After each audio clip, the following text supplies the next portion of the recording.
Absolutely! Here's a full, continuous speech in English, about 2,000 words, about the C-802, a Naval Defense 2025, including the context about Germany and the price in dollars, no headings, just natural flow. Perfect for your video narration. Welcome back to my channel. I am really glad to have you here with me again, because today we're going to talk about something that is both fascinating and incredibly relevant for anyone who is interested in modern naval defense systems, global military trends, and how different countries plan and invest in their coastal defense capabilities. Today, I want to give you a deep dive into the C-802, which is one of the most recognized and widely used anti-ship missiles developed by China. And I'll talk about the upgraded version that is projected for 2025. Look at what it can do. Why? So many countries look at it seriously as an option for naval defense. How much it costs in US dollars, how countries like Germany view it, and why the price point matters so much when countries plan their defense budgets. So stay tuned until the end, because you'll definitely learn something new about how modern navies work and how technology shapes maritime security. First of all, let's start with the basics. The C-802A is a medium-range anti-ship missile, an improved version of the older C-802, which itself is part of the famous Yingji family. This missile was designed by the Chinese defense industry to give coastal nations a reliable, affordable, and versatile weapon to defend their maritime interests. Originally, the C-802 was derived from the French Exocet technology back in the 1980s and 1990s, but since then, China has continuously improved the system to match modern threats and needs. The C-802A,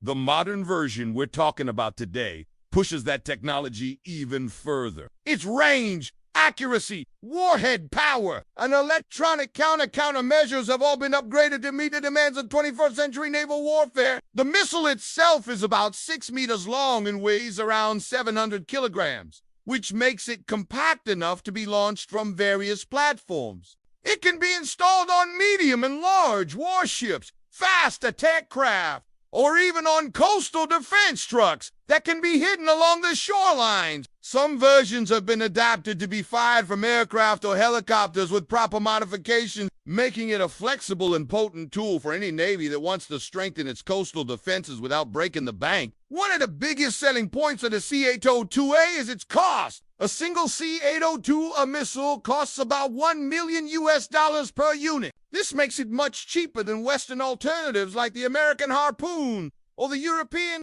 Exocet or Arby's 15, which often cost $2 to $3 million per missile or more, depending on the version and integration. For countries that need to balance capability with budget constraints, this price point is extremely attractive because it allows them to buy in bulk and maintain a credible deterrent without spending billions unnecessarily. Now, let's talk about its technical capabilities. The C-802A uses an active radar homing seeker and an inertial navigation system. Once it's launched, the missile flies at a low sea skimming altitude to avoid detection by enemy radar. In its final approach phase, it drops even lower, flying just 5 to 7 meters above the water, which makes it harder to detect and intercept. This is important because naval ships rely on early warning to deploy countermeasures or defense weapons to shoot down incoming threats. The lower and stealthier a missile flies, the less time the target has to react. This is why sea-skimming technology is critical for any modern anti-ship missile. In the upgraded 2025 version, engineers have focused on extending the missile-less effective range from around 180 kilometers to about 230 to 250 kilometers. This means a defending ship or coastal battery can strike enemy ships from a much safer distance, keeping the launching platform out of the enemy's weapons range. It also gives commanders more flexibility to plan layered defenses or surprise strike. The improved version also includes better resistance to electronic jamming. In modern naval warfare, ships often use sophisticated electronic warfare systems to jam or mislead incoming missiles. The C-802 S upgraded seeker and software make it much harder for enemy ships to break the missile S-lock. Once it has acquired its target, the missile carries a 165-kilogram high-explosive.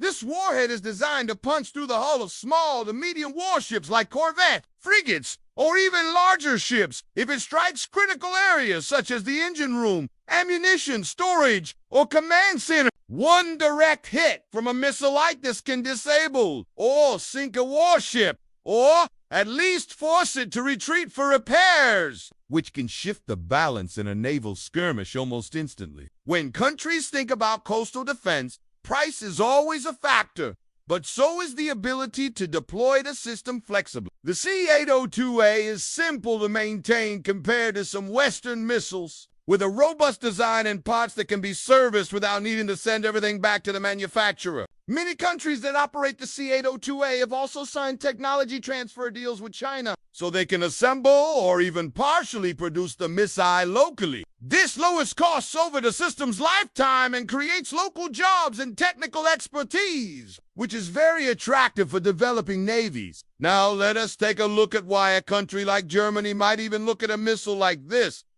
Even if realistically it would be politically complicated, Germany traditionally uses missiles produced by European partners or buys from the United States. They have the RBS-15 from Sweden, they have used the Harpoon, and they also invest heavily in European defense industries for political, strategic, and standardization reasons under NATO. But modern defense planning often looks at multiple options for benchmarking. Even if Germany does not buy the C-802A directly from China, comparing it with Western alternatives can create leverage in negotiations with suppliers to get better prices or technology upgrades. So while you probably want to see the German Navy mounting C-802 on its new frigates anytime soon, it's still useful for defense analysts and planners to understand what the missile can do, how much it costs, and how it stacks up against their own systems. In Asia, the C-802A has seen real combat, deployment, and practical use. Countries like Pakistan, Bangladesh, Iran, and Algeria have all bought or produced versions of this missile, using it to protect long coastlines and strategic choke points. The missile's relatively low price makes it possible for navies with smaller budgets to buy dozens or even hundreds, creating a layered defense that is hard for any aggressor to bypass without risking serious damage. For coastal countries, having the C-802A or a similar system means an enemy fleet can never approach shorelines freely. They have to think twice before sending ships close to your territorial waters, because any hidden truck or small ship could suddenly launch a missile that skims the waves and hits them before they even have time to react. This deterrence effect is one of the strongest arguments for having a system like this. It raises the cost of aggression and makes planning an invasion or blockade far riskier. So what does a country get if they decide to buy the C-8? Usually, countries don't just buy the missiles alone. They buy the whole package. Launchers for ships, coastal mobile launchers mounted on trucks, fire control, radar, target acquisition systems, training programs for operators, and technical support. A typical coastal defense battery might include 4 to 8 mobile launch trucks, each with 4 missiles, plus radar vehicles and command posts. The total cost for a full battery can range from $10 million to $20 million US, depending on how many missiles and support systems are included. This is still far cheaper than equivalent Western coastal missile batteries, which can cost 2 or 3 times as much when you include the whole package. Of course, buying from China comes with its own strategic and diplomatic considerations. For Germany and other NATO countries, purchasing Chinese missiles could create complications with alliances and defense industry policy. But for countries outside NATO or those that want to diversify their sources, the C-802A remains a serious option. Countries that need to secure long coastlines quickly and affordably, like countries in Africa, Southeast Asia, or the Middle East, find this system practical because it balances cost, capability, and political flexibility. In the future, The C-802A will continue to evolve. China is already rumored to be developing further improvements with longer ranges, smarter seekers, and even the possibility of networked swarming attacks, where multiple missiles communicate with each other to overwhelm a ship. Defenses. These developments keep pushing the cost-to-benefit ratio in favor of buyers who want modern firepower at reasonable prices. To sum it all up, the C-802 Naval Defense 2025 is not just a missile. It's a symbol of how modern navies think about defending their waters. It shows how countries weigh cost against capability and how technology keeps leveling the playing field between big navies and smaller coastal nations. $1 million for one missile might sound like a lot, but when that missile can keep an enemy warship 200 kilometers away from your shore, it's worth every penny in terms of national security. I hope this video helped you understand more about what the C-8 is, how much it costs in dollars, how countries like Germany and others view it, and why so many navies keep looking for systems like this to protect their maritime sovereignty. If you enjoyed this video and learned something new, please hit that like button, subscribe to my channel, and share your thoughts in the comments below. Would you like to see your country invest in affordable coastal missile systems like this? Do you think having more options from different suppliers makes the world safer or more complicated? I'd love to hear your thoughts. Thank you for watching, and see you in the next video. If you'd like, I can also craft you a matching SEO-friendly YouTube description, hashtags, or a short script intro. Just say YES and ILL. Make it for you.